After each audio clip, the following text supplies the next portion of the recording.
Well, Thomas Beckett, are you satisfied? I'm naked at your tomb and your monks are coming to flog me. You can stream the entire LA TheaterWorks catalog of plays. Find out more at streaming.latw.org. This play is sponsored by the California Civil Liberties Public Education Program, a state-funded grant project of the California State Library.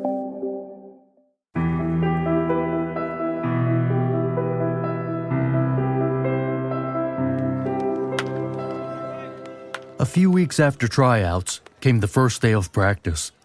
We started early, and the boys weren't too happy about it. But I could see something different in their eyes. Normally, I'd see glum and hopeless faces. But today, there was something else. They were glad to be there and ready to go. Looks like a good turnout today. Are you ready for this? Yeah, I am. It's the first time I'm really coaching Harvey, not just tossing the ball around. Feels different. You'll be great. Harvey's lucky to have you as his coach. I hope so. I've always pushed him to be the best. Out here, he's not just my kid. He's got to earn it like everyone else. The boys will hate you for being tough on them. But they'll be glad you did when they're playing for the Yankees. All right, team, huddle up. You've all put work into this field. Now it's time to play on it. But if you're going to play, then we're going to play like professionals. How many of you want to go pro one day? I can't wait to do this. Yeah. Good. But let me tell you something about playing in the major leagues. You don't get there by chasing perfection. You'll burn out if you do that. No one's perfect. The goal is simple. Just be better than yesterday. Every single day, better than the day before. I've played this game for over 20 years. Some days you'll win, some days you'll strike out. But as long as you're pushing yourself to improve, you're already on the right path. Harvey, is he for real? Did your pa actually play with Lou Gehrig? Yeah. One time, he went to Japan and... Hey, I'm talking here. Sorry, Pa. I mean, Coach. All right, enough talk. Let's get moving. I want everyone to run a lap around the camp. I'm timing you. Go! And Harvey, don't be last. I didn't want to be hard on Harvey, but I had to set the tone. Some of those kids didn't just need to learn the game. They needed to learn respect and discipline. All right, let's run drills. Harvey, take first base. Tets, you're on second. Talk, outfield.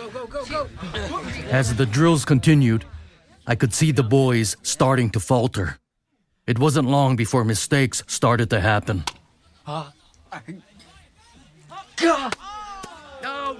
No. Run it again. I've got it. Oops. Pick it up. Run it again. Why is he being so hard on us, Harvey? I don't know. He's not usually my coach. We just play catch. Yeah, well, seems like he's really enjoying yelling at us now. Maybe this is what he's like when he's serious. I've never seen him coach before, okay? Maybe this is just how he does it. Yeah, well, thanks for sharing him with us. Really feeling the love. He just wants us to be better. It's not that bad. Easy for you to say. He's your dad. Babe Ruth didn't get better by taking it easy. Push yourselves harder. You want to improve, you've got to work for it. Harvey, you're too slow to second. You need to be quicker. Everyone, drop your gear and start running laps. Coach, we're trying our best. We're exhausted. Exhausted? Just for that complaint. 10 push-ups, everyone. Thanks a lot, Harvey. All right, everyone. Go get lunch. Cool off a bit, and we'll pick it up later. Hey, Coach. Maybe take it easy on the boys today. It's their first practice. They're still getting used to it. They need to be pushed. I don't want them thinking it's going to be easy. Gotta train them hard, so the rest of it feels easier. Okay, but there won't be a team to coach if you're too tough. Oh, that's good stuff. You want some? Not during practice. Normally, I'd kick any drunkard off my field. But I'll make an exception since this is no ordinary field. Just keep it under control, okay? Yeah. I'll ration my drinking to a swig. Just trying to help you loosen up a bit. These kids just want to have fun. But it's no fun if the coach isn't fun. My coach trained me this hard. And did you like him? Not then, but I do now. Why now? Because he trained us so hard that now my game is excellent. He showed me discipline and hard work could turn anything into a career. He pushed me past my limits and made me who I am today. But you're right. He wasn't any fun. And back then you weren't in prison during wartime. This is different time, a different place. You're carrying a lot, and I know Kiyoko's illness doesn't make things easier. It takes a lot out of a man to keep up a good front for his family. But don't take your anger out on these kids. They're going through as much as we are. You're right. Maybe I could loosen up a bit. Pass me the flask. That's the spirit. Hey, I heard you toured Japan. What was that like? I took Derrick and a group of all-stars to Tokyo and Osaka. We had a great time seeing what baseball's like outside of America. Derrick was so impressed. He said he wouldn't mind playing a season there. We were so close to making it a regular exchange. But then, well, Japan came over here a little unexpectedly. What a shame. That would have been beautiful. That's all right. When the war is over and all the dust has settled, we'll pick up right where we left off. We'll rebuild, keep playing, and we'll make that exchange happen. Baseball's bigger than this war. Oh, wait! I've got it! We should take the boys to Tucson. There's gotta be a team out there. Every time you drink from that flask, you come up with some wild idea. I'll admit building this field turned out great, but thinking those gaijin from the city are going to play against us, the cards probably won't even let us do it. That's what they said about the field, too. And look at us now. We just need to get one game. One game, Hiro. Think of what it would mean for the boys. You really don't know when to quit, do you? All right, let's see if we can make it happen. But you're telling the sheriff about your plan if we get stopped at the city limits. Deal. Despite the odds, we had to try. Baseball had a way of bridging gaps. And maybe, just maybe, it would work here too. With our plan in place, Hiro, Harvey, and I took a trip to arrange a game with the local high school. We hoped baseball could bridge the gap between us. What are they doing? They should stay in their camp where they belong. Pa, why are they looking at us like that? It's all right. We're just here to talk baseball. Keep your focus. Hey, what are you people doing in Tucson? We just want to arrange a ball game with the local high school. Oh, yeah? What's your team called? We're the Butte High Eagles. More like the Butt High Rice Eaters. A game? With you lot? Not a chance. Why are they yelling at us? It's fear, son. Fear and ignorance. Told you. To them, we're just a bunch of chaps. We returned to camp with heavy hearts. The high school wouldn't even let us talk to the principal. The secretary turned us away without even hearing our ideas. Our spirits were low, but we had to find another way. What happened? They didn't even want to look at us. They just aren't ready for us yet. What's this? Me and Mrs. Sato have been working on uniforms. These will give the boys a sense of pride. These look great. Where did you get the material? We found extra mattresses, so we pulled the cloth. Harvey, try out your new uniform. It looks perfect. Thanks, Mama. I made you one too, Coach. The fabric might be a bit itchy, but it's durable. This feels right. You look good in it. Yeah, Pa. You look like a real ball player again. It's like wearing the American flag. I'm gonna go show the team. We're almost done with the rest of the I think you've turned that cough into your signature move. You always cough right when you want me to get closer. Don't fuss over me. I'm fine, really. I don't want you to push yourself too hard. Take it easy, okay? No, I need this. While I'm still here, while I still have time, I want to make something for Harvey. You don't need to push yourself for that. I do. I want him to have something to carry with him. Something from me, even if I'm not here. This uniform, it's something he'll wear, something he'll remember. He'll always have a piece of me with him. Don't talk like that. You're going to be here. Maybe. Maybe not. But this way, I'll be with him no matter what happens. You will always be with him, Kiyoko. Even if they take you to the sanatorium, you'll be here with us. I don't want to be stuck laying in bed with all the other sick and dying away from my family. I would rather die here, watching my son and husband play baseball. Each cough echoed in my mind long after it stopped. I kept telling myself she'd be all right, but deep down, I knew she wasn't getting better. The sanatorium was the only option, but the thought of her leaving, of her not coming back, I wanted to believe she'd pull through.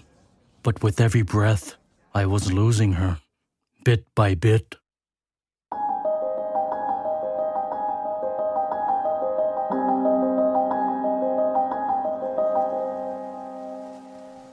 When we couldn't go into town for games, we turned to other camps. Seems like every camp had the same idea to build a field. Rocky ground, makeshift equipment, barely enough space to call a ballpark. But when we stepped onto those fields, none of that mattered. For a few hours, we weren't prisoners. We weren't even Japanese. We were just baseball players. The game gave us all a break from the dust, the fences, and the waiting.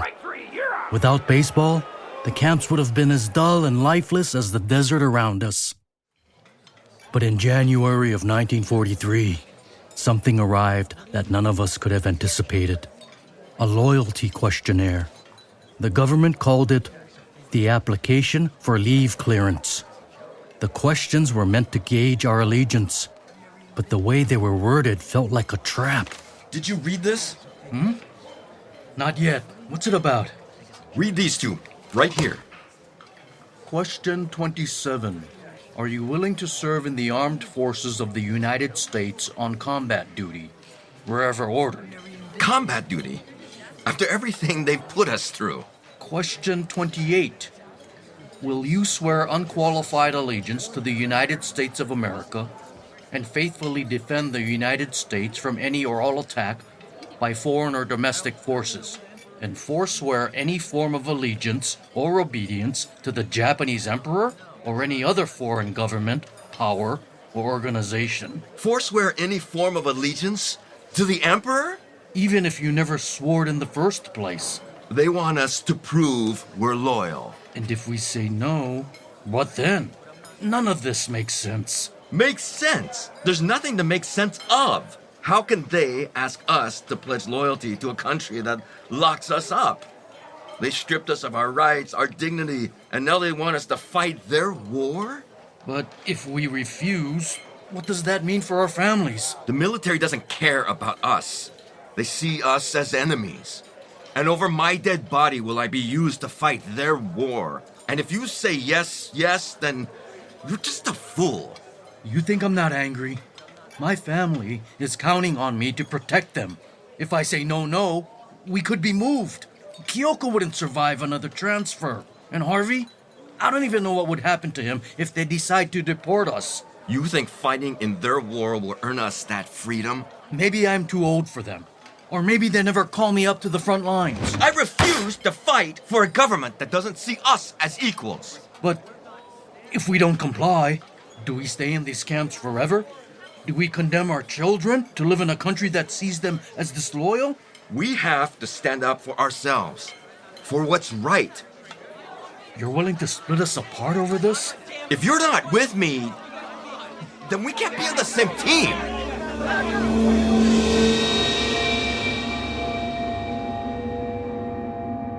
The questionnaire tore our community apart. Friends became opponents, and families split. The camp, once united by baseball, was now divided by a piece of paper. I was fed up. Fed up with the government playing games with our lives. They took everything from us. And now, they were tearing our community apart again. We were being pitted against each other over and over. It felt like a cruel joke, and I couldn't take it anymore. The next day's practice felt hollow. Half the team was gone. The ones who said, yes, yes, stayed with me and Harvey. The no crowd followed Hiro, keeping their distance, practicing on the other side of camp. It burned me up inside. Hiro stopped talking to me and kept fighting with others in the camp who disagreed. I went to make peace with Hiro. I proposed a series of games between the yes and no teams, something to remind us what it felt like to play ball again. It was supposed to be simple, something to ease the tension. But Hiro wouldn't have it. Are you serious? That's stupid. A game? You think playing baseball is gonna solve anything? You really think that's what we need right now? It's reckless. It's not about solving things, it's about... About what? Forgetting where we are, forgetting what they've done to us? You think this is all just some game to get through, don't you? You've always been like this. You've always thought you could just swing a bat and fix everything. His words stung. It cut deep. Hiro wasn't just angry at the world, he was angry at me. I'm not trying to fix everything. I'm just trying to stop us from breaking down. Breaking down? You really think a game is going to stop that? You're still living in a fantasy. We're prisoners. Nothing you do on that field matters anymore. It's pointless. I tried to hold it in. I really did. But then he said the one thing I couldn't ignore. You've lost it. Maybe you're not as good as you think you are. What did you say? You heard me. Always playing the hero. Let it go. Let it go? Maybe the reason you're so bitter is because you've always been second rate. You never had what it took to lead, and now you're just taking it out on everyone else. Second rate? You think you're better than me? At least I'm not pretending a game can fix everything. You talk big, but I don't see you doing anything to make things better. Let's settle it on the field. 3-game series, winner takes all. Fine. I'll play your stupid game. And when I win, you drop the whole thing. No more games, no more teams, no more pretending. And when I win, you shut up and stop acting like a martyr. Deal. But don't come crying to me when your fantasy falls apart. That was it. I wasn't just proposing a game anymore. I was going to win. And I was going to make sure Hiro knew it. I want to see more hustle. Move like you mean it. Faster. You call that running? Move it. Stop making excuses. We need to be perfect out here. We're not stopping until you get it right. Faster. Harder. Show me you want this. I kept pushing, not realizing I was driving them too far. It wasn't about the game anymore. It was about proving a point. The more frustrated I got, the harder I made them work. I could see the exhaustion in their faces, but I couldn't stop myself. I wanted the boys to work harder, not just for the game, but to prove something to Hiro, to myself, to everyone. All right, that's enough for today. The boys walked away, drained and defeated. Even Harvey didn't look at me. I had turned practice into a battlefield. We came home to the barrack after a long, hot day on the field. Harvey went straight for the bed. Pa worked us to the bone today. I'm so tired. Toughen up. Stop complaining. You're training us too hard. Fun comes after hard work. We just want to play, but you're so mean. Pushing us until we pass out. We have to build a solid team first. The team thought this would be more fun, but now it feels like torture. If you're going to play, you're going to play right. They're bullying me because my father is their coach. We need to win these next games. Sometimes I think you care more about baseball than me. That's not true. Really? It sure feels like it. All you ever talk about is the team winning and doing everything perfectly. I just want you to be the best you can be. The best? Or better than everyone else? 'Cause I don't think anyone's ever good enough for you. You push us so hard and it's never enough. You don't care about me. All you care about is winning. That's not true. I care about you. And I care about teaching you the right way to do things. How to work hard and not give up. Doesn't feel that way.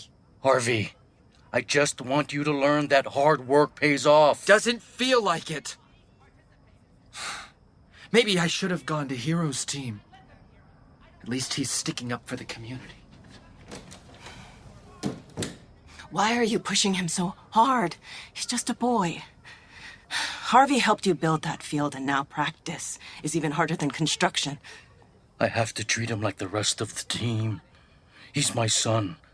But out there, he's just another player. But you're training them like professionals. These are kids who just want to play. They're going to play the right way or not play at all. If he wants to be great, then he needs to work hard for that. I understand, but don't take your frustration out on him. I'm doing my best.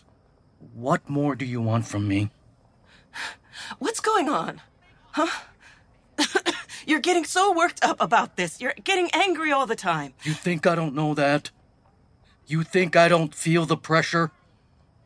Every day I see what this place is doing to us. But you're not keeping it together. You're pushing us away, and it's not what we need. Harvey needs his father, not just a coach. What do you want me to do? Pretend everything is fine? Ignore what's happening? How do we keep going when every day is a reminder of how helpless we are? We are not helpless. We have each other, but you're letting your anger control you. You're not yourself anymore. I'm fine. Just let it be. I can't stand to see you like this. I understand that you're angry. I understand that this is frustrating. Every day in this place feels like we're going to be here forever, and I know you're trying. You're working harder than ever, pushing yourself to your own limits. But you're also taking your frustration out on Harvey, the other kids, and me. I'm just trying to coach them. If I don't push them, who will? I know you're trying to make them better, to prepare them for whatever comes next. But these boys look up to you. And they want to make you proud. And right now, they're scared. You're pushing them so hard that you're forgetting they need someone to look up to while they live behind barbed wire. And Harvey, he needs you.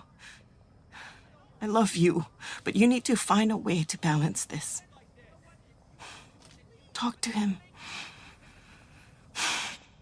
He needs to hear from you that he's more than just a player on your team. Kiyoko's words weighed on me.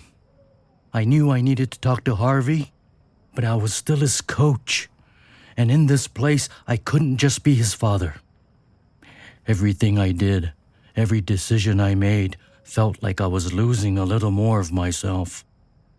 I tried to talk to Harvey that night when he came back to the barrack, but he wouldn't even look at me. He just needed some time to cool off, to play without feeling the pressure from me. Maybe I could cut back, show him that I could change. Maybe after the games, we could finally have a good heart-to-heart.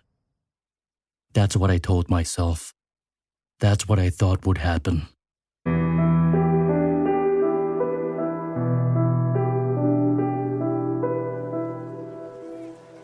Our 3-game series drew the entire camp.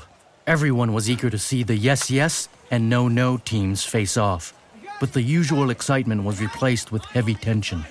Normally, Hiro and I would sit next to each other, watching the players, swapping stories, but this time felt so different.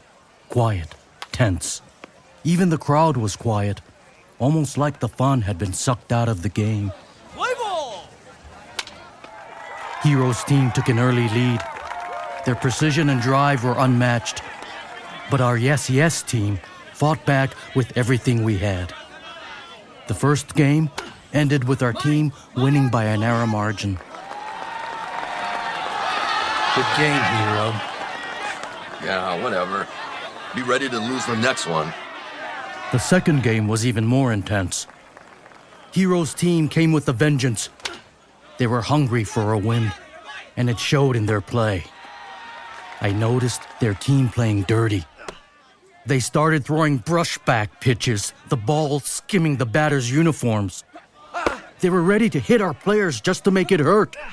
Their runners slid hard into our guys at second base, spikes up, trying to rattle us. At one point, their catcher even tried to block the plate before the ball was anywhere near him. By the ninth inning, we were down by 1 run, and this was our last chance to tie the game. Tensions hung in the air like a storm cloud, and it was clear this wasn't just a game anymore. Strike 3, you're out! That's bullshit! That was a ball! You called it a strike. That's the game. We all saw it. The ball was outside the box by a mile. Are you seriously going to argue with the ump now? We agreed to respect the calls. Respect the calls? You've been playing dirty this whole time. You really want to win that badly? It's called strategy. Maybe you should try it sometime. Strategy? That's what you're calling it? Come on. You're being a sore loser. This isn't about losing. You're letting your boys play dirty, and you're hiding behind the ump's calls to justify it. You let us walk all over you the whole game, and now you want to challenge our strategy? That's your problem. You're too focused on playing by the rules, even when they're stacked against you. There are moments when you have to fight fire with fire. Stand your ground and play a different game altogether. At what cost? You're turning this game into a war. Pop, please, it's just a game. No, Harvey, it's not just a game. We're not going to play against a bunch of cheaters. Maybe Hiro's right. You are a sore loser. What did you say? You don't care about us. All you care about is winning. That's why no one likes playing for you. You're not a coach. You're a bully. You just yell and make us feel bad when we mess up. Harvey, that's enough. You're not even a good father anymore. All you care about is your stupid game. Harvey, Let him go. At that moment, the world stopped. My hand struck Harvey, and regret washed over me before the sound even faded. Silence felt like a weight, thick and suffocating. Some stared at me, shocked, while others turned away, embarrassed for me, ashamed of what I had done. Hiro and I agreed to cancel the last game. The game had become meaningless. Winning or losing wasn't important anymore. All I wanted was to find Harvey, to tell him I was sorry, but I couldn't find him anywhere. The field, which we had built with such pride, now felt empty.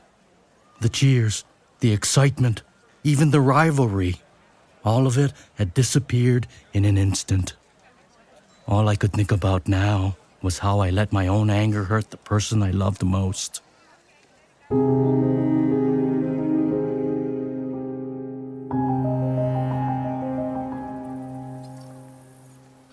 Later that day, I found some bootleg sake and drank it in a quiet spot away from the field.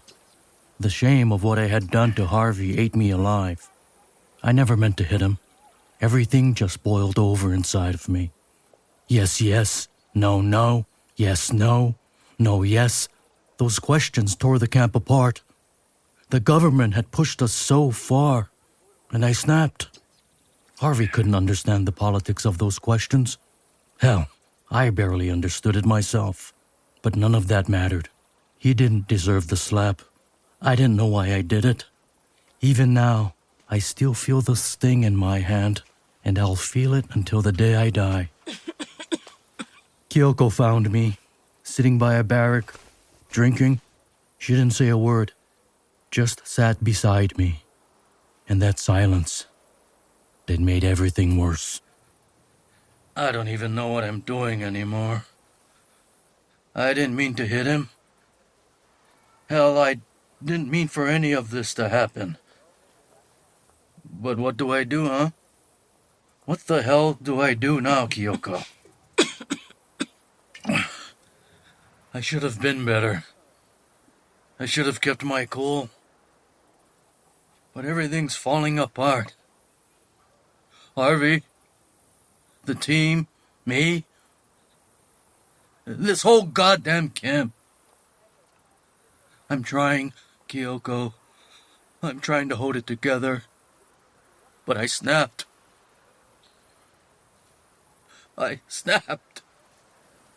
And I hurt him. My own son. I hate this place. I hate what it's doing to me. To us. We're stuck here, trapped like animals behind barbed wire, and for what? Yes, yes, no, no, who the hell cares? None of it makes sense. None of it matters. And now I'm pushing Harvey away. I'm pushing everyone away. I'm turning into someone I don't even recognize. What kind of father hits his own son? You've survived more dangerous things than fighting with your son. Just remind him that you're here for him.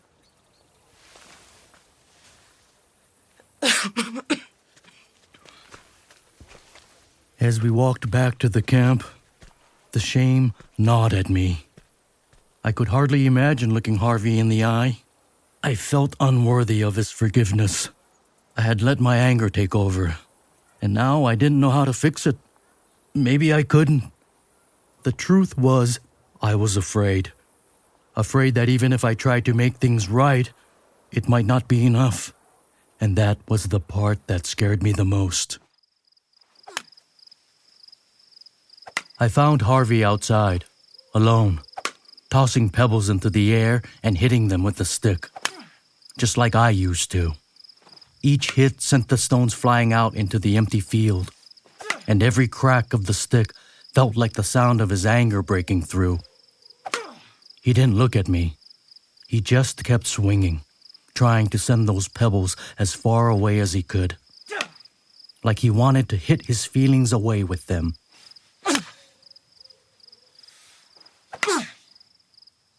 Harvey, can we talk? I know you're angry. You have every right to be. I'm sorry. Please. I didn't mean to hurt you. I shouldn't have let my anger take over. But just leave me alone! I stood there, watching him walk through the barracks. The silence was heavy, heavier than anything I'd felt in a long time. I wasn't sure if giving him space was the right thing to do, but maybe he needed it. Maybe we both did. I remembered a time I hadn't talked to my own father for weeks. Anger does that. It makes you hold back when all you want is to make things right. I knew I had to find a way to bridge the gap I'd created, but for now, all I could do was wait.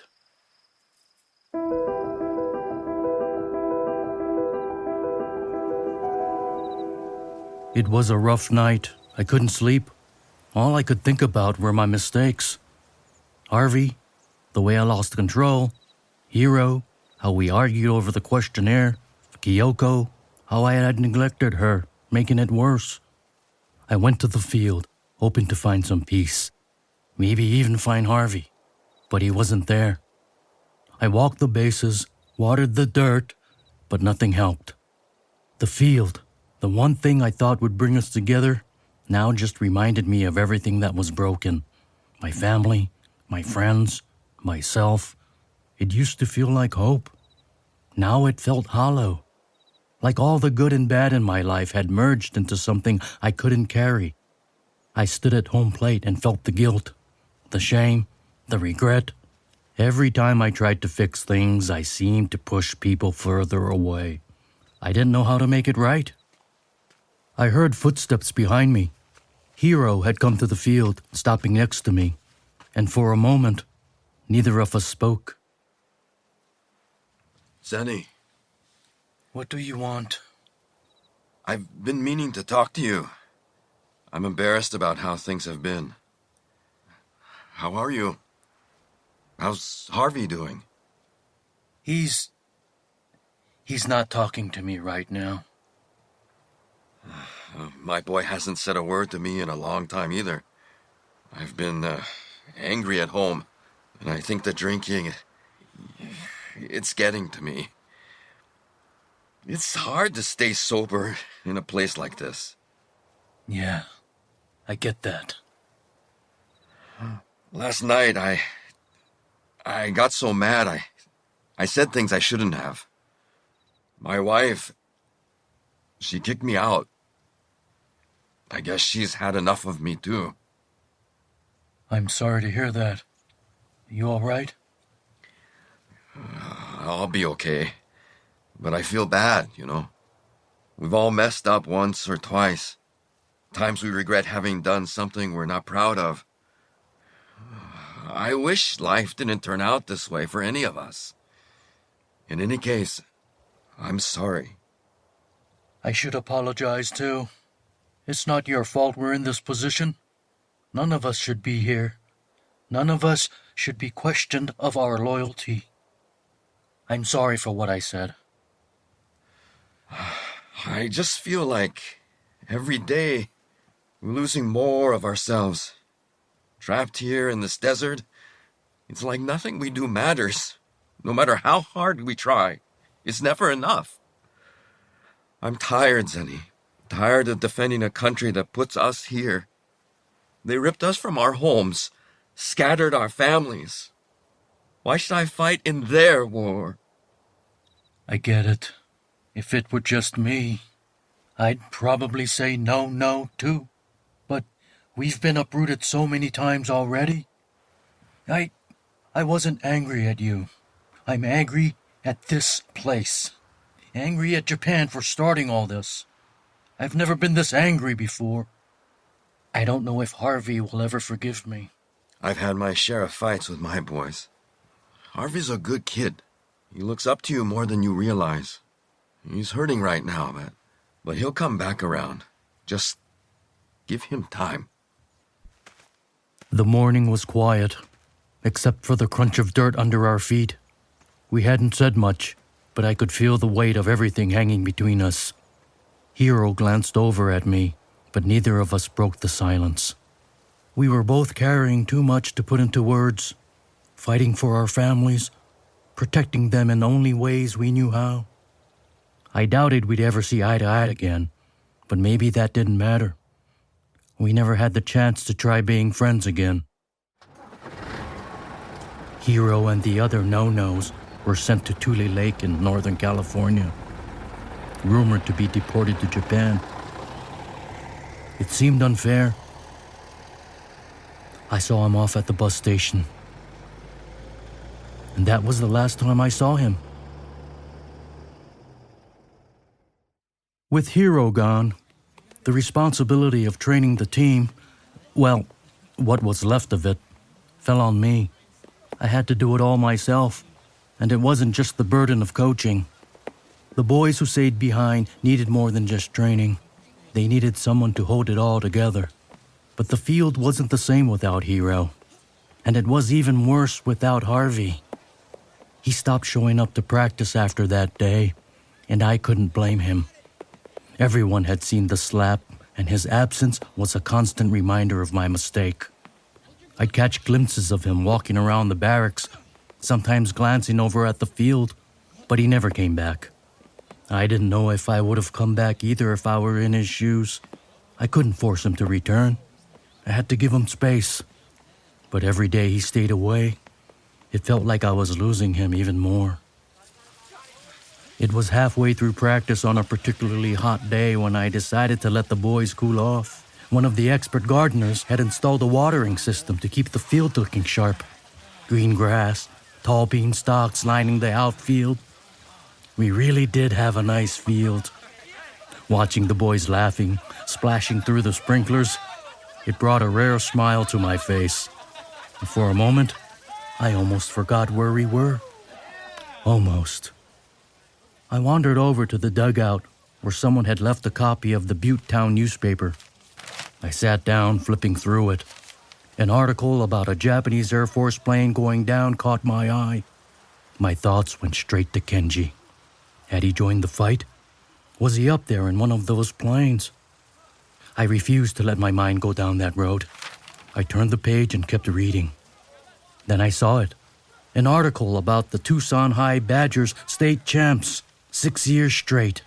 The paper wouldn't stop praising their star pitcher, talking about how he could shut down an entire game without giving up a single run.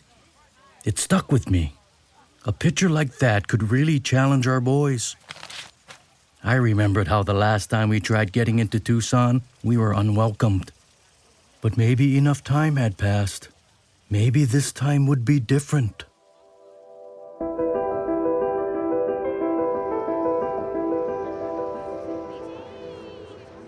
The next morning, I had the guards take me into Tucson. I wore my uniform-like armor, stitched together with hope. The last time I came into town, the stares and whispers felt like daggers.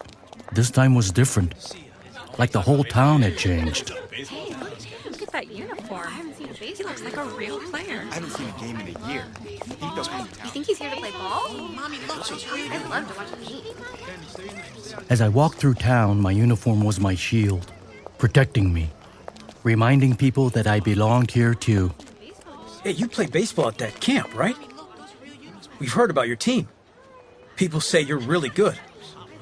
Been wanting to see you play, but, well, you know, that camp's in the middle of nowhere. That's all right. We're actually hoping to come into town to play against the Badgers. Do you know where I can find them? Hey, sure thing. The name's Willy, by the way. I'll take you to the coach. Yeah, follow me. It's been a rough time, hasn't it? It has. My brother's overseas. Some days, I don't even know if he's still alive. But, you know, when I see someone in a baseball uniform, it's like for a moment, all the fear and anger fades away. I think of my father playing ball with those kids in the yard. Baseball's always had a way of making things feel normal, even in the worst of times. I know what you mean. Out on the field, it's just you, the ball, and the game. That's why I'm doing this. For my son, for the boys at camp. To give them something real, something to hold on to. You're doing the right thing for those boys.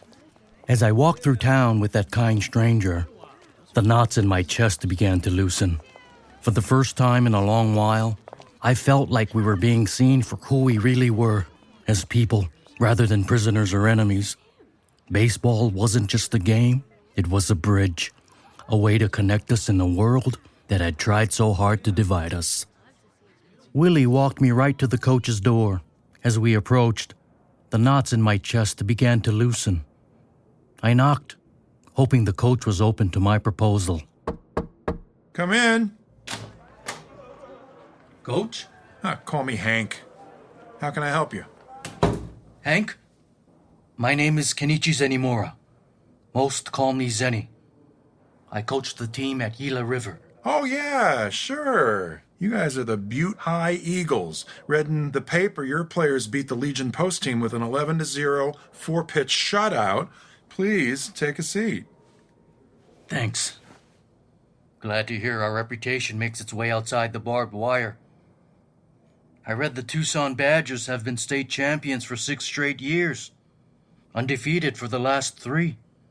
That's really impressive. Yeah, our team's done some solid work. And your pitcher, Bailey, got quite the arm. Throwing any ball with a little junk on it. That kid's got an arm like a cannon. So, Zeni, what can I do for you? Our boys have trained real hard. Played against other camps, but with the reputation of the Badgers, well, it'd be really something to play against a team like yours. You're the best in the state, and we want to play the best. How about it? We can make it a 3-game series. My boys would love to get out that dusty camp for a day. Come into town, play on an ice field, maybe grab an ice cream, even catch a movie. Oh, well, I'm not so sure about that. Don't get me wrong. It'd be great to play against your team. Y'all have really made a name for yourselves. But bringing your boys into town, that's where things get tricky. Tricky? How? Well, not everyone here is as open-minded as we could hope. You might have gotten by today in that uniform, but the reality is, folks around here aren't all going to see ball players when they look at your team. They're going to see, well, something else. And even if most are decent, it only takes one or two to stir up trouble. Some folks around here are still sore, thinking y'all are getting free meals while they're struggling with rations. They don't see what you're going through. And I don't want to put your boys in the middle of that. But you know it's not like that. I do, Zeni. I do. I know you and your boys love the game, and I'd love nothing more than to have a real challenge. But this town... Some people here don't take kindly to the Japanese. They think you're outsiders, even though you're American. You show up in town and suddenly we're stirring the pot, fights, heckling. Who knows what could happen? So what? We're just supposed to stay locked up in that camp? No, I don't think that's fair either. But I'm just telling you the truth, Zeni. If I bring your boys into town, you're not just playing against the Badgers. You're playing against people's ignorance and fear. And I'm not sure it's a game we can win. I get it. You've got concerns, but... what if you bring your boys out to our camp? The field's not as nice as yours, but it'll let your boys see how we live. Might open some eyes. Bring the Badgers to camp? The Legion Post, despite losing, had a great time. Talk to Coach Hansen. Even if Tucson still won't have us, we still keep our gates open to Tucson. It's not just about the boys, parents, the folks in town. They're not going to be thrilled about it. But unless we try, nothing changes. My boys have worked hard. They deserve a chance to play against the best. And maybe seeing that, seeing us, it'll change a few minds. Look, the boys just want to play ball, but it's not the kids I'm worried about.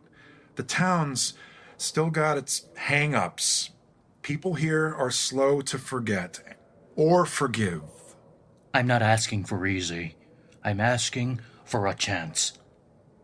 3 games. If it works, great. If not, we move on. But I think this is more than just a game. We show them what really matters. You know what?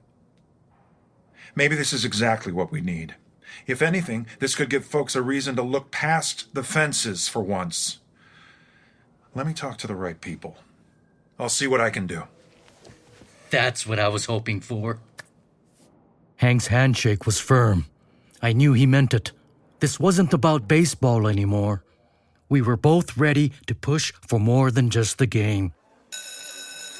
I walked out of that school with a sense of pride, thinking of the game ahead. But as I stepped into the hallway, reality hit me hard. Watch it, Jap! What's your problem? Baseball or no baseball, a Jap is a Jap. Hank was right. Tucson wasn't ready for us, but that was okay. We couldn't change the town that day, but if we could change a few minds by bringing the Badgers to camp, maybe that would be enough. I returned to the field with what I thought would be great news. All right, boys, huddle up. What's going on? Coach, we don't want to play anymore. Baseball isn't fun anymore. It's different without Harvey. I know things haven't been the same without Harvey, but walking away now, is that what you really want? We're just worn out. I've been harder on you than I should have been. I wanted you to be the best, And maybe I lost sight of what that meant. But look around. We built this field with our own hands. Every one of you put in the work. I didn't push you for me. I pushed you because I know what you're capable of. I've made mistakes. After what happened with Harvey, I let my frustration get the best of me. And I pushed you all too hard. I'm sorry for that. But I've got news. I talked to the Tucson Badgers, and they want to come play against us here in camp. The Badgers? But what if they don't play fair? What if they pity us? They're not coming to hand us anything. We're going to earn our win, just like they earned theirs. No one's giving us anything, least of all pity. But if they don't pity us, what if they play dirty, like Coach Hiro's team did? They might, but we won't. What's gotten into you all? We had the Legion post here last year, and I didn't hear this much self-doubt and assumptions. Coach, we don't want you as our coach. We were already tired of your drills. Then you hit Harvey, and he hasn't showed up to practice in weeks. Baseball just isn't as fun as it used to be. Sorry, Coach. I couldn't believe what I was hearing. The fire that had once lit up their eyes was gone, and it was my fault. I had pushed them too hard, driven them too far past the joy of the game. Now, they had lost all their desire to play. We had built this field with hope, with the belief that it would bring us together. But I was losing them. Baseball, this thing we all loved, was slipping away because of me. Are you going to give up just because I'm not here? Harvey! We're not backing down from this game. We've worked too hard to back down now. You think they're going to play dirty? Let them. We'll show them that no matter what they throw at us, we're not going to crack. I don't care what they think of us. I care about how we play. We've got something to prove, and I'm not walking away from that. Harvey's right. We've come too far to back down now. If we're going to play, let's play like we mean it. Let's show them what we can do. Yeah, we're not going to back down now. Yeah, Harvey's right. The team had almost given up. But Harvey reminded them that they were more than just kids stuck in a camp. I was proud of him for coming back for his teammates. Good to have you back, Harvey. Harvey remained silent, but he had already said everything that needed to be said. The boys were ready. We were ready. It was time to show everyone what we were made of.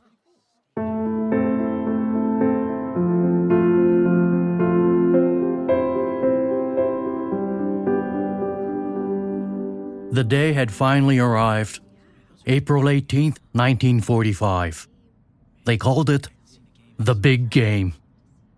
I woke up early, hoping to get to the field for some peace, a chance to clear my head. I wanted to take Harvey with me just to play some catch, talk things over. But when I woke up, he was already gone. It's been like that every day for the past few months. He leaves early, avoiding me, making sure we don't have to face each other. Kiyoko.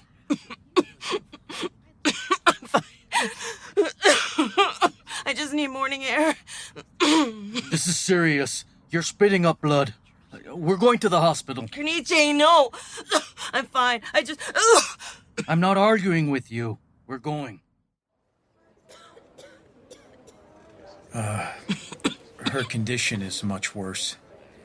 The coughing, the blood, it's advanced. She said that her chest was painful. Did she ever mention that? No, not at all. What can we do? Well, normally I'd say plenty of sunlight and fresh air. But in her condition, bed rest will give her temporary relief. It may get better over time, but I recommend she avoids being around people. It's going to be hard on her. And on you. I stood there, caught between staying with Kiyoko and leading the team. I knew the camp was relying on me and Harvey. I couldn't bear to let him down, and without Hiro, there wasn't anyone else to step in. The whole camp was counting on this game. I didn't know what to do. You should go. I can't just leave you here. You have to. Go, play the game, but don't tell Harvey. Spare him the worry. Kiyoko, Please, Win or lose, just... don't tell him until after. All right. But you are not allowed to die here in this camp among the other sick and dying.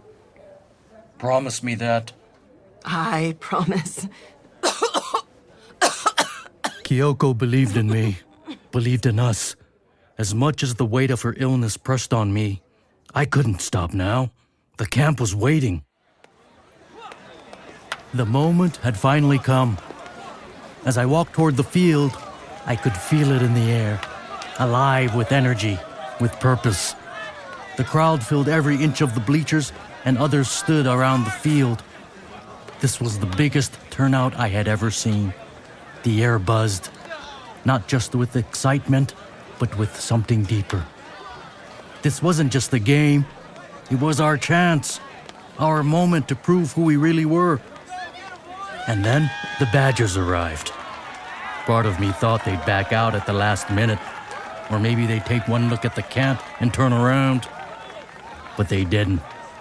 They showed up, bright and early, ready to play. Hank, thanks for coming out all this way to play us on our home field. Our field may not be as flat or smooth as yours, but we're proud of it. No, Zeni, thank you. Just getting the Badgers out here to see the camp has already made a difference. You should have heard them on the bus. And this field. Wow. We've played in all types of ballparks, but this is a sight to see. We're really glad to be here. It'll be a game to remember. Have a good game. You too. Huddle up! I want you to know how proud I am of every one of you. We've worked hard to get here. This is it. The big game. We've trained for this, pushed ourselves, and now it's time to show them what we've got. Bring it in. 1, 2, 3, high eagle! All right, boys, let's take the field.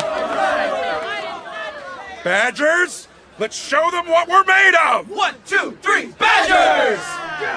Play ball! Stay sharp, boys. This is our game.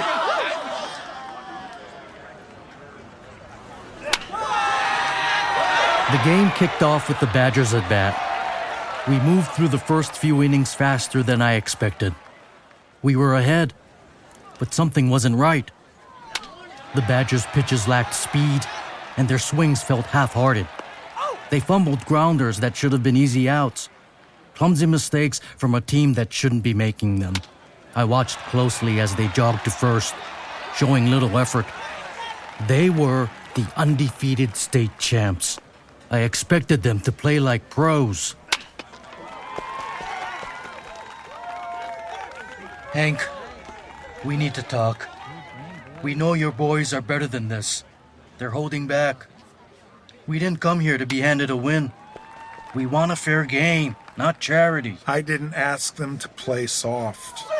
On the bus ride over, they talked amongst themselves. Some of them weren't sure what to expect, and when they saw the camp, saw how you and your boys live here, well, it shook them. I think they thought easing up was the right thing to do. But that's not what this game is about. And I know it's not what you want either. It's not. We didn't build this field for pity, and we're not asking for favors. We just want to play the game fair and square. They need to give us everything they've got, or it doesn't mean anything. You've got it. I'll set things straight. With that, the game shifted. Pitches came faster. Swings hit harder. The Badgers gave us the challenge we wanted, and we gave everything we had. Harvey played like I'd never seen before. Although he missed practice, he was in the zone, delivering his best performance yet. Each player pushed himself, but I was especially proud of Harvey for stepping up. The game stretched into extra innings. By the bottom of the 10th, we were tied, 10-10. 2 outs, bases loaded. Harvey was up next. My heart pounded. He was still angry with me, hadn't said a word. But as he walked by and tapped the bat on his shoes, I gave him one last word of encouragement. Good luck, Harvey. As I stood at the edge of the dugout, my heart pounded in my chest. I watched Harvey step up to the plate. The crowd cheered him on, but I knew he heard only silence. The first pitch came fast, right over the plate. Strike one! The next, low and outside. 3 balls, 2 strikes. It all led up to this. The air felt thick, like the whole field was holding its breath. You can do this, Harvey! As the pitcher wound up, everything slowed down. The field was silent as the early mornings. The pitch came straight down the middle. We all watched the ball cross home plate. Harvey swung with everything he had. The ball soared through the air. We watched as the ball sailed over the beanstalks lining the outfield.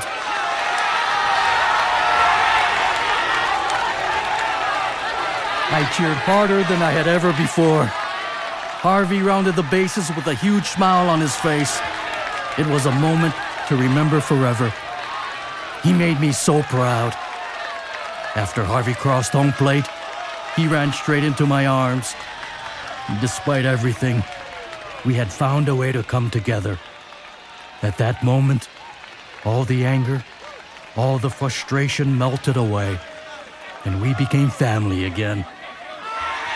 As the boys celebrated, I looked up and there was Kiyoko.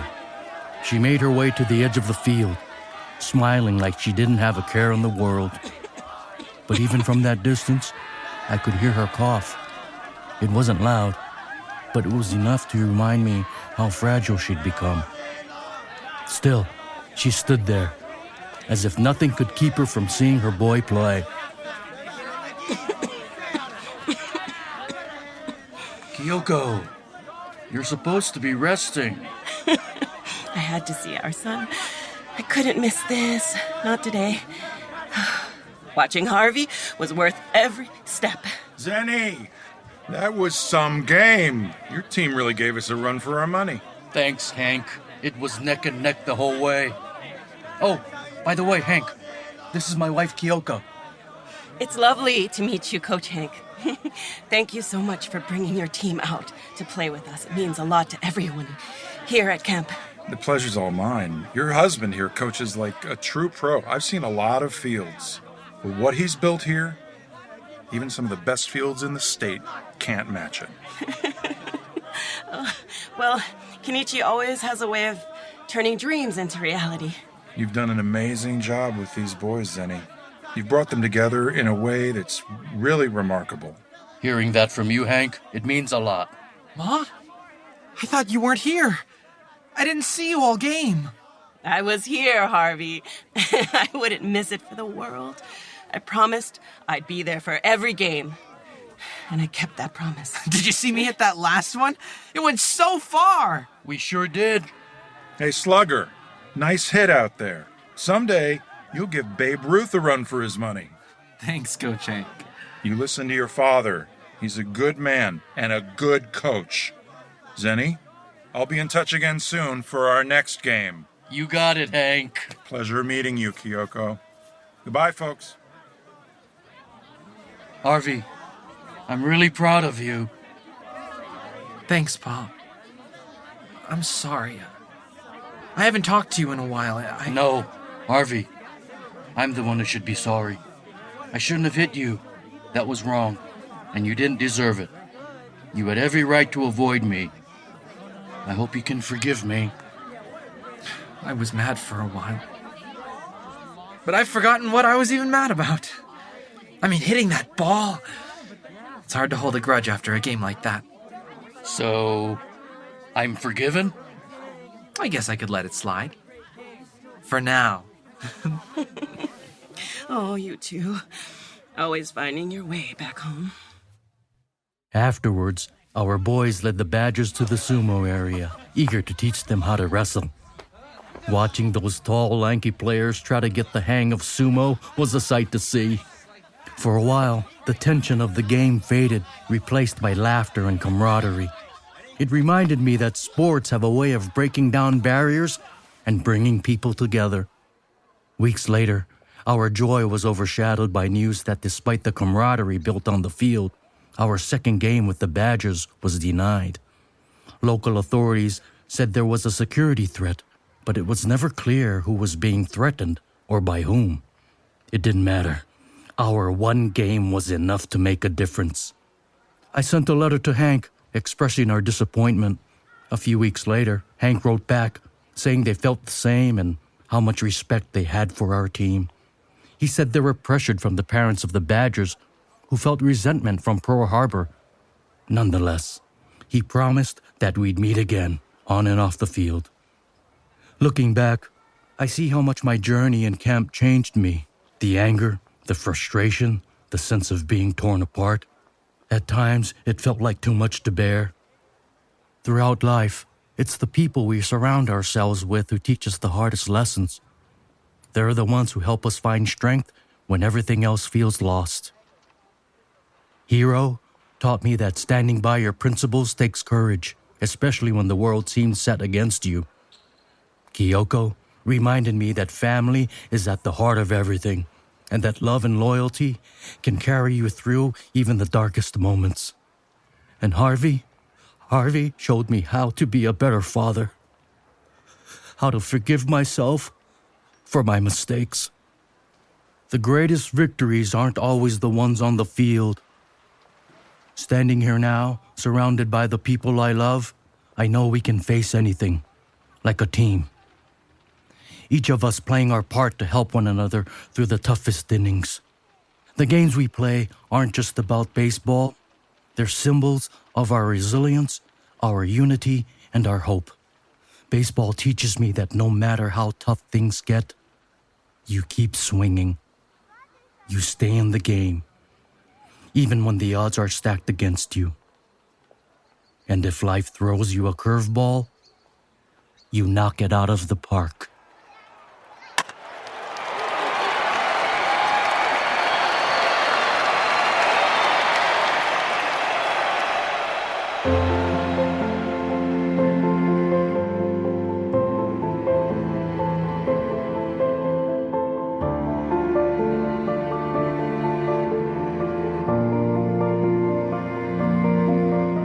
This is LA Theatre Works' production of Zeni, Dean of the Diamond, by Moss Maria, directed by Annalise Erikson. Starring Keiko Agena as Kiyoko Zenimura, Michael's son Lee as Zeni, John Miyasaki as Hiro Tanaka and others, Rob Nagle as Coach Hank and others, Thomas Winter as Harvey Zenimura. Additional voices by Tristan Chung, C.J. Cruz, Genki Hall, Derrick Kemp, Rosie Narasaki, Tristan Pravong, and Paul Yen. Senior producer, Annalise Erikson. Prepared for audio by Mark Holden. Recording engineer and editor, Neil Woganson. Mixing engineer, Charles Carroll. Designed by Mark Holden and Charles Carroll for the Invisible Studios, West Hollywood. Senior radio producer, Ron Lipkin. Foley artist, Stacy Martinez. This play is sponsored by the California Civil Liberties Public Education Program, a state-funded grant project of the California State Library. You'll find Zeni, Dean of the Diamond, and hundreds of other titles on our website, latw.org. I'm Susan Loewenberg, producing director of LA Theatre Works.